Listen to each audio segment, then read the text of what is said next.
this is Varu Thoughts. இன்னைக்கு நம்ம TNPSC சம்பந்தமான சில அப்டேட்ஸ் பற்றி பார்க்க போகிறோம். ஃபர்ஸ்ட் டிஎன்பிஎஸ்சி என்ன பண்ணியிருந்தாங்கன்னா 10 யூனிட்ஸ் கொடுத்துருந்தாங்க. குரூப் 2லையும் குரூப் 1 குரூப் 4 எல்லாத்துக்குமே வந்து 10 யூனிட்ஸ் இருக்கிற மாதிரி வந்து அந்த சிலபஸ் வந்து கொடுத்துருந்தாங்க. குரூப் 2A-க்கும் 2க்கும் குரூப் 4க்கும் எப்படி இருந்துச்சுன்னா ஜென்ரல் தமிழ் இருக்கிற மாதிரியான சில அமைப்புகள் கொடுத்துருந்தாங்க.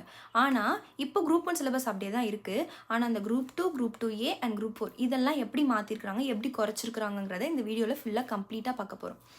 இப்போ ஃபர்ஸ்ட் குரூப் 4லேருந்து பார்த்துடலாம். இதில் பார்த்தோம்னா ஆஸ் யூஷுவல் 75 கொஷின்ஸ் அப்படியே தான் இருக்குது. அந்த 75 கொஷின்ஸை அந்த 10 யூனிட்ஸாக இருந்ததை எப்படி பிரிச்சிருக்காங்க அப்படிங்கிறதான் பார்க்க போகிறோம். முன்னாடி 100 கொஷின்ஸாக இருந்துச்சு, 75 GS அண்ட் 25 ஆப்டிடியூடாக இருந்துச்சு. இப்போது அந்த 75க்கு தனி பார்ட்டாகவும் அந்த 25 மேக்ஸை வந்து தனி பார்ட்டாகவும் கொடுத்துருக்காங்க. கீழே ஜென்ரல் தமிழுக்கு இதெல்லாம் படித்தா மட்டும் போதுன்ற மாதிரி சில சிலபஸ்களை குறைச்சிருக்காங்க. ஃபஸ்ட்டு பார்ட் ஏல பார்த்தோன்னா நம்மளுக்கு 6 யூனிட்ஸ் வந்து வருது. அந்த 6 யூனிட்டுமே எப்படி இருக்குது அப்படின்னா ஃபஸ்ட்டு ஜென்ரல் சயின்ஸ் அப்படியே தான் இருக்குது கொடுத்துருக்கிற அதே முன்னாடி இருந்த சிலபஸ் மாதிரி தான் ஜென்ரல் சயின்ஸ் கொடுத்துருக்காங்க. ஆனால் இதில் என்ன கொடுத்துருக்காங்கன்னா 5 கொஷின்ஸ் தான் கேட்பாங்க அப்படிங்கிறத கொடுத்துட்டாங்க. மேபி பயாலஜியில் 2 கேட்கலாம், ஃபிசிக்ஸ் கெமிஸ்ட்ரி இந்த மாதிரி இதெல்லாத்துலேயும் ஈச் 1 அப்படின்னு கூட கேட்கலாம், கரண்ட் அஃபேர்ஸ்லேருந்து கூட கேட்கலாம். அண்ட் பார்ட் 2ல் பார்த்தோம், யூனிட் 2ல் பார்த்தோம் அப்படின்னா ஜியாகிரஃபியில் நம்மளுக்கு 5 கொஷின்ஸ் கொடுத்துருக்காங்க. ஆஸ் யூஷுவல் அங்கே இருக்கிற அதே ஓல்டு சிலபஸ் தான் கொடுத்துருக்காங்க. ஆனால் பார்ட் 3ல் என்ன பண்ணியிருக்காங்க அப்படின்னா ஹிஸ்ட்ரியவும் இந்தியன் நேஷனல் மூமெண்ட்டத்தையும் ரெண்டும் சேர்ந்து கொடுத்துருக்காங்க. இப்போ ஹிஸ்ட்ரியும் இந்தியன் நேஷனல் மூமெண்ட்டும் ரெண்டுமே சேர்த்து தனித்தனியாக இருந்தது போன சிலபஸில். ஆனால் இப்போது ரெண்டுமே சேர்த்து கம்பைன் பண்ணி நம்மளுக்கு 10 கொஷின்ஸ் கொடுத்துருக்காங்க.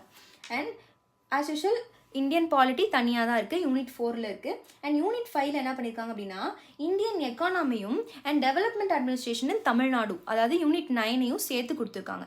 எக்கனாமிக்ஸும் யூனிட் 9ம் சேர்த்து 20 கொஷின்ஸ் வர மாதிரி யூனிட் 5ல் கொடுத்துருக்காங்க.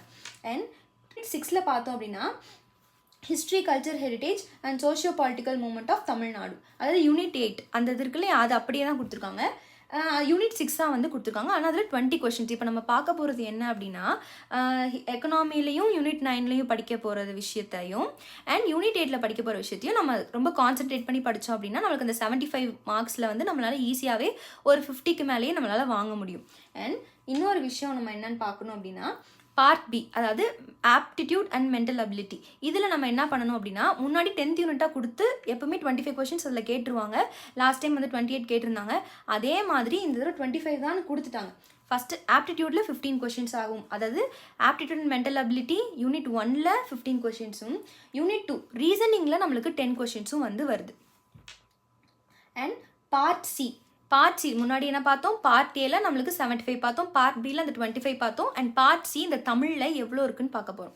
ஆஸ் யூஷுவல் இதில் நம்மளுக்கு 100 கொஷின்ஸ் தான் கேட்க போகிறாங்க. அதில் நம்மளுக்கு என்ன பண்ணிட்டாங்கன்னா Tamil R English, general Tamil general English ரெண்டுத்துக்குமே இது வந்துடும். அண்ட் குரூப் 4 பொறுத்த வரைக்கும் ஜென்ரல் இங்கிலீஷ் கிடையாது, குரூப் 2க்கு மட்டும் தான் ஜென்ரல் இங்கிலீஷுங்கிறது வரும். டிஃப்ரெண்ட்லி ஏபிள் பீப்புள்ஸ்க்கு மட்டும் என்ன பண்ணியிருக்காங்கன்னா ஜென்ரல் இங்கிலீஷுங்கிற ஒன்றை கொடுத்துருக்காங்க. இப்போது தமிழில் பார்ட் 1 அதாவது யூனிட் 1 அதில் இலக்கணமில் வந்து 25 கொஷின்ஸ் வந்து கொடுத்துருக்காங்க. அப்போ நம்ம என்ன ஓவராலாக இருக்கிறதுலேயும் இலக்கணம் 25 கொஷின்ஸ் கண்டிப்பாக கேட்பாங்க. அந்த இலக்கணம் பார்ட்டை நம்ம நல்லா படிச்சுக்கணும். அண்ட் யூனிட் 2ல் என்ன கொடுத்துருக்காங்க அப்படின்னா சொல்லகராதி கொடுத்துருக்காங்க. சொல்லகராதியில் வந்து 15 கொஷின்ஸ் வந்து நம்மளுக்கு வர மாதிரி கொடுத்துருக்காங்க. அண்ட் யூனிட் 3ல் நம்மளுக்கு எழுதும் திறன் கொடுத்துருக்காங்க. அதில் ஒரு 15 கொஷின்ஸ் வர மாதிரி. அண்ட் நம்மளுக்கு யூனிட் 4ல் கலை சொற்கள் கொடுத்துருக்காங்க. அதில் ஒரு 10 கேள்வி வருது. அண்ட் யூனிட் 5ல் வாசித்தல் கொடுத்துருக்காங்க. அதில் வாசித்தல், புரிந்து கொள்ளுதல் திறன், இதில் நம்மளுக்கு என்ன வருதுன்னா 15 கொஷின்ஸ் வந்து வருது. அடுத்து எளிய மொழிபெயர்ப்பு, இதில் என்ன பண்ணுறாங்க அப்படின்னா 5 கொஷின்ஸ் வந்து நம்மளுக்கு கொடுத்துருக்காங்க. அண்ட் இலக்கியம், தமிழ் அறிஞர்கள், தமிழ் தொண்டுகள் இதெல்லாம் பேஸ் பண்ணி இவங்கெல்லாம் படித்தா போதும் அப்படின்ட்டு நம்மளுக்கு கன்க்ளூஷனாக ஒன்று கொடுத்துருக்காங்க. அதுலேயும் 15 கொஷின்ஸ் மட்டும் வர மாதிரி படிச்சுக்கணும்.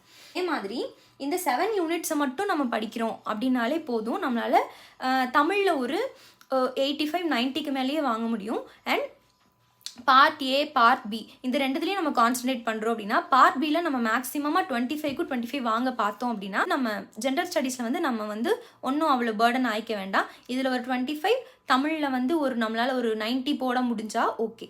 அண்ட் பார்ட் ஏல நம்மளால் ஒரு 75 கொஷின்ஸுக்கு நம்ம ஒரு 60லேருந்து 65 கொஷின்ஸ் நம்ம போட்டோம் அப்படின்னா நம்மளுக்கு இந்த தடவை கண்டிப்பாக எதிர்பார்க்கலாம்.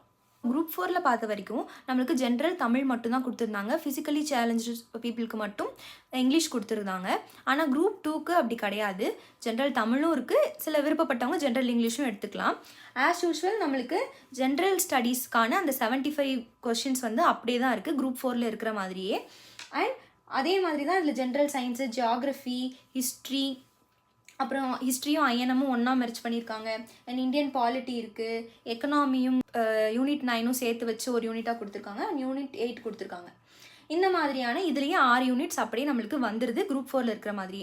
அண்ட் பார்ட் பியில் நம்ம பார்த்தோம் அப்படின்னா அதே தான் ஆப்டிடியூட் அண்ட் மென்டல் ரீசனிங், இது அப்படியே வந்துடுது நம்மளுக்கு. அண்ட் நம்மளுக்கு பொது தமிழ் பார்த்தோம் அப்படின்னா பார்ட் சியில் இலக்கணம் 25 கேள்விகள், சொல்லகராதி 15 கேள்விகள், இந்த மாதிரி நம்மளுக்கு அதே மாதிரி தான் நம்மளுக்கு இது எல்லாமே கொடுத்துருக்காங்க. குறைச்சி எல்லாத்தையும் ஆட் பண்ணியிருக்காங்க, அவ்வளோதான், வேறு எந்த வித்தியாசமும் கிடையாது. அதே தான் குரூப் 2 2Aக்கும் அதில் பார்த்தது அப்படியே இதில் இருக்குது. ஸோ ரெண்டுத்தையுமே நம்ம பேரலாக படித்தோம் அப்படின்னா நம்மளுக்கு ரொம்ப ஈஸியாக இருக்கும். இதுக்கப்புறம் நம்ம சேனலில் வரப்போகிற வீடியோஸ் எல்லாமே எஜுகேஷ்னல் கண்டென்ட்டாகவும் இருக்கும், டிஎன்பிஎஸ்சி படிக்கிறவங்களுக்கு ரொம்ப யூஸ்ஃபுல்லாகவும் இருக்கும். நானும் வந்து உங்கள் கூட சேர்ந்து படிக்கலான்ட்டு இருக்கேன். நீங்கள் எல்லாம் சேர்ந்து சப்போர்ட் பண்ணுங்கள், சப்ஸ்கிரைப் பண்ணுங்கள். தேங்க்யூ.